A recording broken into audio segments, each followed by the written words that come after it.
আমরা খুব গরিব। আমার মা ভালো ভেবে বড়লোক ছেলের সাথে বিয়ে দিয়েছে। কিন্তু বিয়ের প্রথম রাতে আমার স্বামী ঘরে এসেই টানতে টানতে আমাকে দেওরের ঘরে নিয়ে রেখে আসে। তারপর দেওর আমার সাথে সারা রাত। আমার নাম রত্না। আমি একটা গরিব ঘরের মেয়ে, আর আমার বিয়ে একটা মিডল ক্লাস ফ্যামিলিতে ঠিক হয়। 2 মাস পরে রমেনের সাথে আমার বিয়ে। আমার মায়ের ছেলে খুব পছন্দ হয়েছিল, তাই আমাকে বলতো, রত্না, তোর কপাল ভালো যে এত ভালো ফ্যামিলিতে তোর বিয়ে ঠিক হয়েছে। বাবা আমার 8 বছর বয়সেই মারা যান, তাই মা অনেক কষ্টে আমাকে মানুষ করেন। আত্মীয় স্বজনের কাছ থেকে কিছু কিছু সাহায্য নিয়ে বিয়েটা ভালোভাবে দেওয়ার চেষ্টা করছিলেন। আমিও আমার বিয়ে নিয়ে খুব খুশি, তাই আমি যে সেলাইয়ের কাজ করতাম সেখান থেকে কিছু কিছু টাকা জমালাম, যাতে বিয়ের দিন সুন্দর করে সাজতে পারি। আমার শ্বশুর বাড়িতে মাত্র 3 জন লোক, আমার শাশুড়ি, স্বামী আর তার ভাই। শ্বশুর অনেক আগেই মারা গেছেন। সবাই আমার শ্বশুর বাড়ির খুব প্রশংসা করত, বিশেষ করে আমার স্বামীর। সবাই বলতো আমার শ্বশুর বাড়ির লোকজন খুব ভালো। দেখতে দেখতে আমার বিয়ের দিন এসে গেল। আমি পার্লার থেকে মেকআপ করিয়ে বিয়ের জন্য যে লজ ঠিক করা ছিল সেখানে পৌঁছালাম। মেকআপ করার কারণে আমাকে খুব সুন্দর লাগছিল। কিছুক্ষণ পর বরযাত্রী নিয়ে পাত্রপক্ষ বিয়ের লজে পৌঁছালো। এরপর দেখতে দেখতে আমাদের বিয়ে হয়ে গেল। বিয়ের পর সবার খাওয়া দাওয়ার পর আমার বিদায়ের সময় আসলে আমি মাকে জড়িয়ে ধরে খুব কাঁদলাম, কারণ মাকে ছেড়ে অন্য পরিবেশে চিরদিনের জন্য চলে যেতে হবে। তারপর সবাই মিলে আমাকে শ্বশুর বাড়িতে নিয়ে গেল। ওখানে আমাকে শাশুড়ির ঘরে বসিয়ে অনেকগুলো নিয়ম পালন করা হলো, যার মধ্যে কয়েকটা আমি জানতাম, বাকিগুলো জানি না। সমস্ত নিয়ম পালন করা শেষ হলে আমাকে ওই ঘর থেকে বের করে আমার বরের ঘরে নিয়ে গেল। ঘরটা আগে থেকেই ফুল দিয়ে সুন্দর করে সাজানো। এরপর আমাকে খাটে বসিয়ে মাথায় ঘুমটা টেনে দিল। সারা দিনের ধকলে আমি খুবই ক্লান্ত, তাই ঘুম ঘুম পাচ্ছিল। কিন্তু আমি চুপচাপ বসে থাকলাম স্বামীর অপেক্ষায়। 1 ঘন্টার বেশি হয়ে গেল, এখনো স্বামীর কোনো খবর নেই। আর একটা আশ্চর্যের ব্যাপার হলো, সারা দিনের আমার বর আমার সাথে একবারও কথা বলেনি, এমনকি কারো সাথে কথা বলতেও শুনিনি। এইভাবে চুপচাপ বসে থাকতে থাকতে কখন যেন একটু ঝিমুনি ভাব এলো। হঠাৎ দরজার আওয়াজে আমার ঘুম ভেঙে গেল। তাকিয়ে অবাক হয়ে দেখলাম ঘরের মধ্যে কেউ নেই। তারপরে যখন দরজার দিকে তাকালাম, তখন তো আমার চোখ কপালে ওঠার জোগাড়, কারণ দরজায় দাঁড়িয়ে আমার স্বামী আর ওর সাথে একটা মহিলা, যাকে দেখে আমার পাগলি মনে হচ্ছিল, কারণ ওর জামা কাপড়ের জায়গায় জায়গায় ছেঁড়া ফাটা আর সবসময় মাথা চুলকে যাচ্ছে। ওই মহিলাকে আমার স্বামীর সঙ্গে দেখে আমি অবাক হয়ে কাছে গেলাম। আমাকে দেখে ওই পাগলি আমার স্বামীর পিছনে লুকিয়ে পড়ল, যেন আমাকে দেখে ভয় পাচ্ছে। আমি আমার স্বামীকে বললাম, রমেন, এই মহিলাটি কে, আর এ আমাদের ঘরে কি করছে? তখন রমেন ওই মহিলাকে নিজের কাছে টেনে এনে বলল যে এ আমার বউ, আর একে তুমি তোমার মতো সুন্দর করে সাজাও। আমার পায়ের নিচ থেকে মাটি সরে গেল, কারণ আজকেই আমার বিয়ে হয়েছে, আর আমার স্বামী একটা পাগলি মহিলাকে বউ বলছে, আর ওকে আমার মতো সুন্দর করে সাজাতে বলছে। শুনে আমার চোখ দিয়ে জল পড়তে লাগলো। আমি আমার স্বামীকে বললাম, রমেন, তুমি এসব কি বলছো? এই মহিলা তোমার বউ হয় কিভাবে? তোমার বউ তো আমি। তুমি তো আজকেই সবার সামনে আমাকে বিয়ে করেছো, আর এখন তুমি চাইছো এই মহিলাকে সুন্দর করে সাজিয়ে আমার জায়গায় বসাতে? এসব কথা শুনে রমেন রেগে গিয়ে বলল, আমি বলছি তো এ আমার বউ, তুমি একে তোমার মতো সুন্দর করে সাজিয়ে এই ঘরে বসাও, তারপরে তুমি এই ঘর থেকে বেরিয়ে যাও, না হলে আজকেই তোমাকে আমি তালাক দিয়ে দেব। এই কথা শুনে আমার গা কাঁপতে লাগলো, কারণ আমার মা অনেক আশা ভরসা নিয়ে আমার বিয়ে দিয়েছে। যদি আমার তালাক হয়ে যায় তাহলে তো আমার মা জীবিত লাশ হয়ে যাবে। আমার মা সারা জীবন শুধু দুঃখই পেয়েছে। আমি চাই না যে আমার জন্য আমার মা আবার দুঃখ কষ্ট পাক। তাই আমি রমেনের কথায় রাজি হয়ে মাথা নাড়লাম। তারপরে ওই পাগলি মহিলাকে বাথরুমে নিয়ে তৈরি করতে লাগলাম। তাকে আমার বেনারসিটা পরালাম, যেটা আমি বিয়েতে শ্বশুর বাড়ি থেকে আমাকে উপহার হিসেবে দিয়েছিল।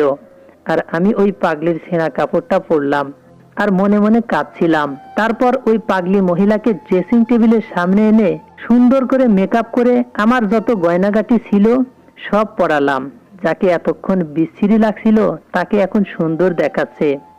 ওই পাগলি জুয়েলারি পরে খুব এক্সাইটেড হয়ে গেল আর আয়নায় বারবার নিজেকে দেখে তালি বাজাচ্ছিল। ওই পাগলিকে রেডি করার পর আমি আমার স্বামীর দিকে ইশারা করলে আমার স্বামী উঠে ওই পাগলির কাছে এসে ভালো করে দেখতে লাগলো।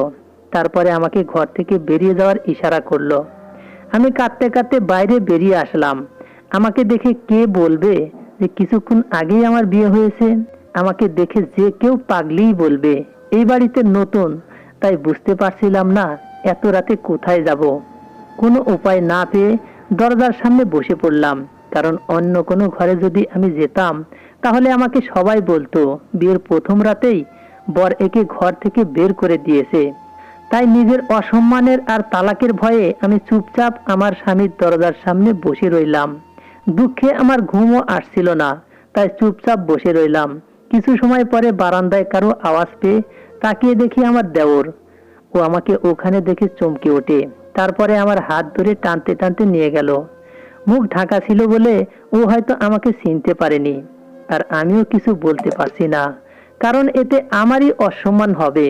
কারণ আমি সেই মেয়ে যাকে বিয়ের প্রথম রাতেই তার স্বামী ঘরের বাইরে বের করে দিয়েছে। ও হয়তো আমাকে ওই পাগলি ভেবেছিল, তাই টানতে টানতে আমাকে স্টোর রুমে নিয়ে একটা দড়ি দিয়ে বেঁধে ফেলে। তারপর আমি অবাক হয়ে দেখলাম সে আমার জন্য বাসি রুটি, তরকারি আর কিছু ঔষধ নিয়ে আসলো, যেটা হয়তো ওই পাগলির জন্য। কিন্তু আমি ওই ঔষধ কিছুতেই খেতে পারবো না, কারণ আমি তো পাগলি না। দড়ি দিয়ে আমার পা বাঁধা ছিল, কিন্তু দুটো হাত খোলা। ও আমাকে ওই বাসি রুটি খেতে বলল। আমি তাড়াতাড়ি মাথা ঝুঁকিয়ে না বললাম। যেই মাথা ঝুঁকালাম তখনই আমার মুখ থেকে কাপড় পড়ে গেল, আর আমার দেওর আমাকে দেখে চমকে উঠল। ও বিশ্বাসই করতে পারছে না যে এটা আমি। তারপরে ও আমাকে বলল, তুমি এই অবস্থায় কেন? আমি কাঁদতে কাঁদতে ওকে সব কথা খুলে বললাম। ও আমার কথা শুনে মাথায় হাত দিয়ে বসে পড়ল।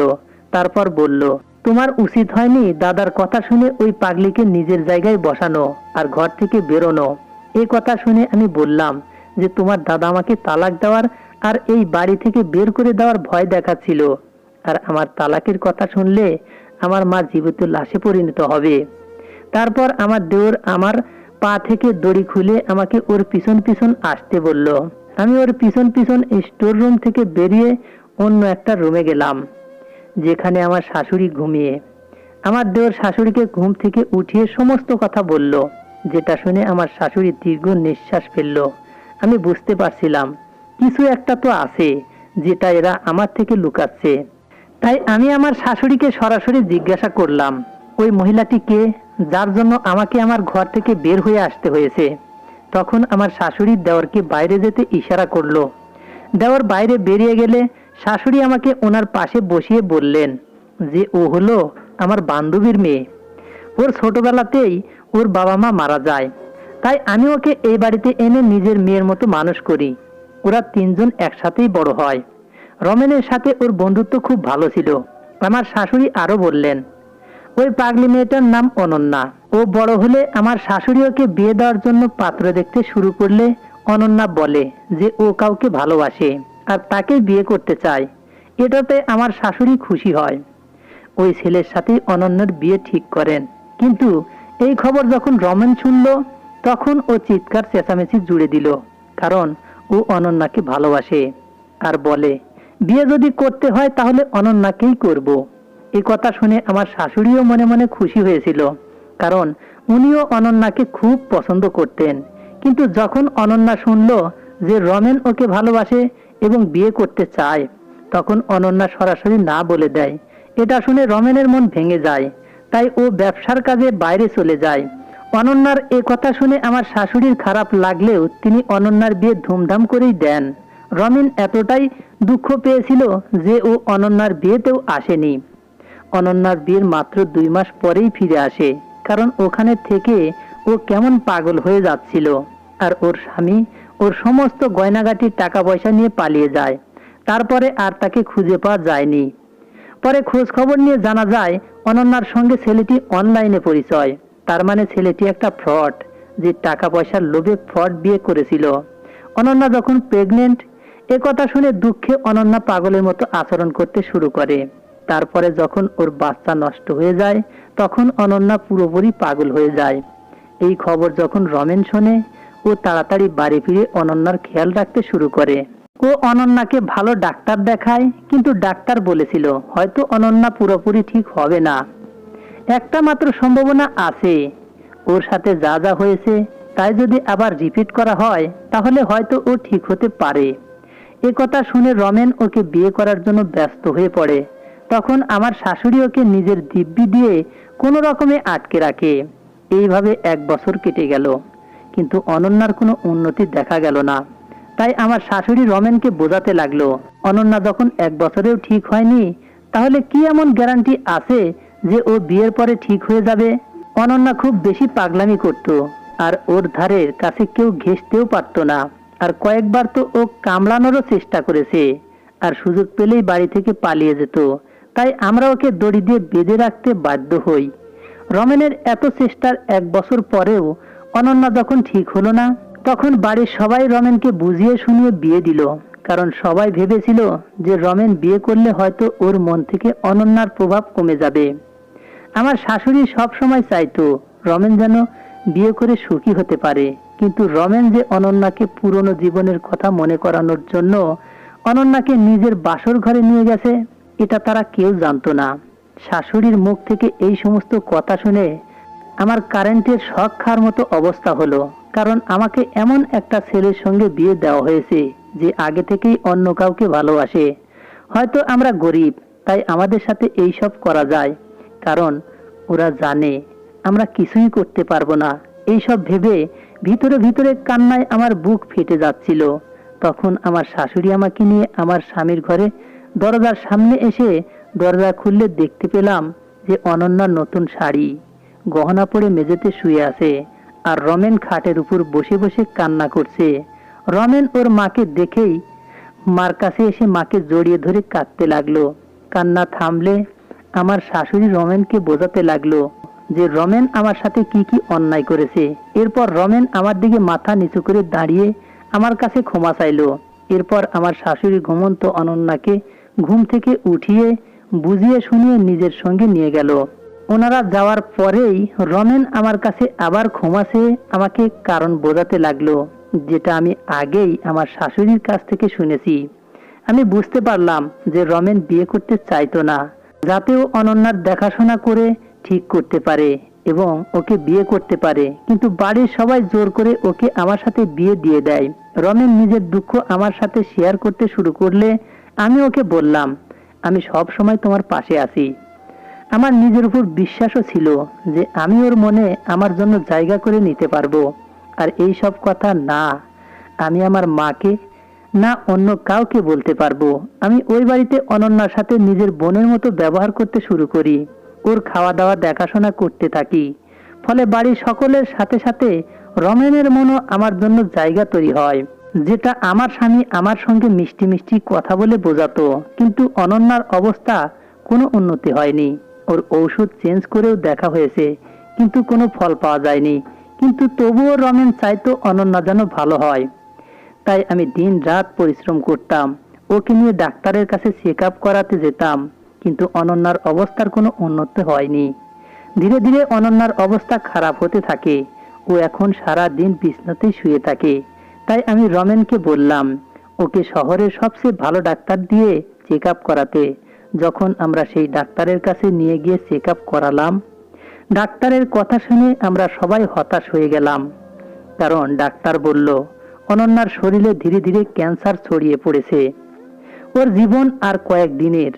কিন্তু আমরা হাল না ছেড়ে ওর ক্যান্সারের চিকিৎসা করাতে লাগলাম, কিন্তু এত চিকিৎসা করেও কোনো ফল পাওয়া গেল না।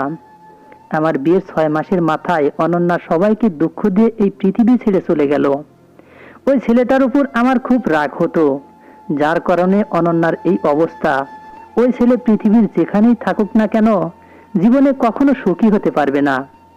ওই ছেলেটি যদি লোভের কারণে অনন্যার জীবন নিয়ে ছিনিমিনি না খেলতো তাহলে অনন্যা এখন ছেলে মেয়ে নিয়ে সুখে শান্তিতে সংসার করত। কিন্তু আমরা যেটা ভাবি সেটা সব সময় হয় না, কারণ বিধাতা যার কপালে যা লিখে দিয়েছে তাই হয়। অনন্যার সাথেও তাই হয়েছিল, যা বিধাতা ওর কপালে লিখে রেখেছিল। যার দুঃখ আমাদের সারা জীবনেও শেষ হবে না, এখন অনন্যা নেই। তাই রমেনের জীবনে শুধুমাত্র আমিই ছিলাম। ধীরে ধীরে রমেনের মন থেকে অনন্যার প্রভাব কমে গেল, কিন্তু ও আজও মাঝে মাঝে অনন্যার কথা মনে করে, কারণ অনন্যা ওর প্রথম প্রেম। ওকে বিয়ে করার জন্য রমেন সব রকম চেষ্টাই করছিল, কিন্তু অনন্যা ওর ভাগ্যে ছিল না। রমেন বুঝতে পেরেছিল যে বিধাতা যার সাথে যা জোড়া তৈরি করেছে তাকেই সে পাবে। হয়তো বিধাতা রমেনের সাথে অনন্যার জীবন লেখায়নি। অনন্যা মারার 2 মাস পরেই রমেন আমার সাথে নতুন করে জীবন শুরু করে। কিছুদিন পরে আমি প্রেগনেন্ট হই আর একটা মেয়ের জন্ম দিই। রমেন আমাদের মেয়ের নাম অপর্ণা রেখেছে, আর ওকে দেখলেই রমেনের মন খুশিতে ভরে উঠত। কিন্তু আমাদের মনের ভিতরে এখনো অনন্যা বেঁচে আছে। বন্ধুরা, আমাদের এই গল্পটি যদি ভালো লেগে থাকে, লাইক, কমেন্ট, শেয়ার ও সাবস্ক্রাইব করে আমাদের পাশেই থাকবেন। ধন্যবাদ সবাইকে, ভালো থাকবেন।